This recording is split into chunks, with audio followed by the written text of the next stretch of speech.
नमस्कार, नवभारत टाइम्स में आपका स्वागत है। आज हम चर्चा करेंगे जो कुछ भी हार्दिक पटेल ने किया और उससे क्या निकलता है आगे कांग्रेस के लिए।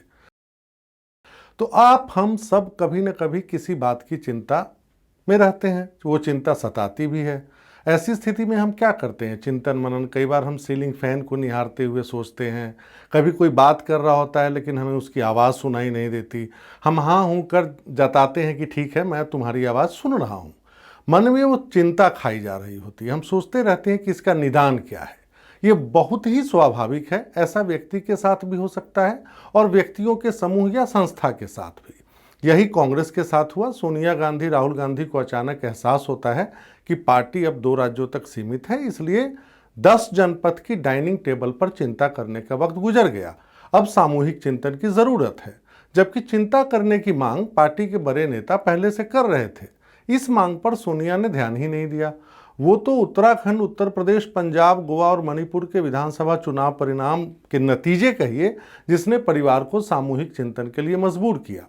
तय हुआ उदयपुर में एसी की व्यवस्था कर एक नवसंकल्प चिंतन शिविर लगाया जाए, क्योंकि गर्मी बहुत है। चिंतन के दूसरे दिन पंजाब के कद्दावर नेता, जब चिंतन खत्म होता है, सुनील जाखड़, और चौथे दिन गुजरात के युवा नेता हार्दिक पटेल ने सोनिया गांधी को पत्र लिखकर कांग्रेस को गुड बाय कह दिया है। आमतौर पर चिंतन की धारा से समस्या का समाधान होता है। यहाँ कांग्रेस की चिंतन धारा से इस्तीफे निकल रहे हैं। यहाँ समस्या बढ़ती जा रही है। दरअसल समस्याएं पार्टी के भीतर इतनी हैं कि शिविर में पहले इसकी गिनती करने का फैसला हुआ। कई टेस्ट कराए गए। लैब की रिपोर्ट से पता चला कि सैकड़ों जिलाध्यक्ष और प्रदेश अध्यक्ष मानव मृत्यु पर्यंत पद पर स्थापित हैं।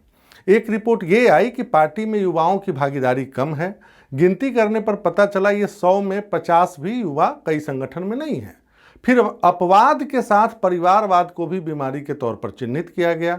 अपवाद मतलब गांधी परिवार। तय हुआ कि परिवार से एक ही को टिकट मिलेगा, दूसरे को तभी जब वो पार्टी में 5 साल काम कर चुका हो।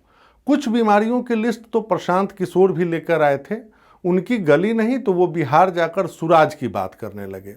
बापू की कर्मभूमि से पदयात्रा का ऐलान कर दिया। कांग्रेस को लगा कि पीके पार्टी में आए नहीं, लेकिन पदयात्रा करने में क्या हर्ज है। इसलिए तय किया गया कि सोनिया गांधी और राहुल गांधी से लेकर पार्टी का हर कार्यकर्ता पदयात्रा करेगा, यानी एक भारत जोड़ो अभियान शुरू किया जाएगा।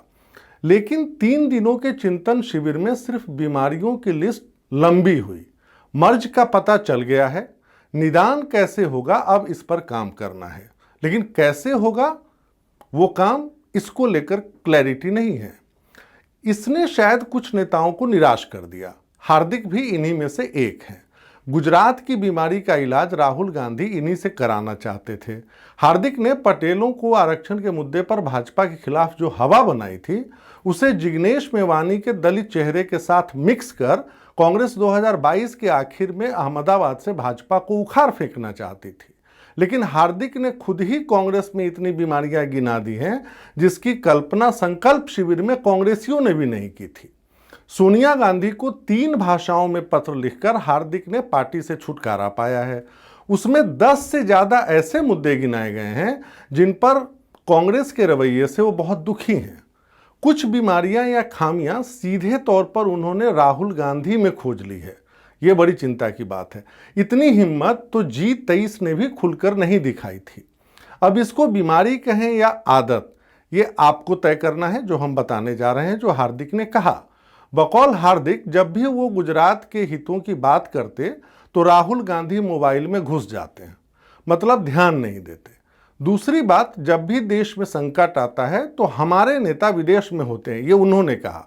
अब ये समझना रॉकेट साइंस नहीं है कि हमारे नेता का तात्पर्य या मतलब किससे है। तीसरी गड़बड़ी पर्सनल टाइप की है।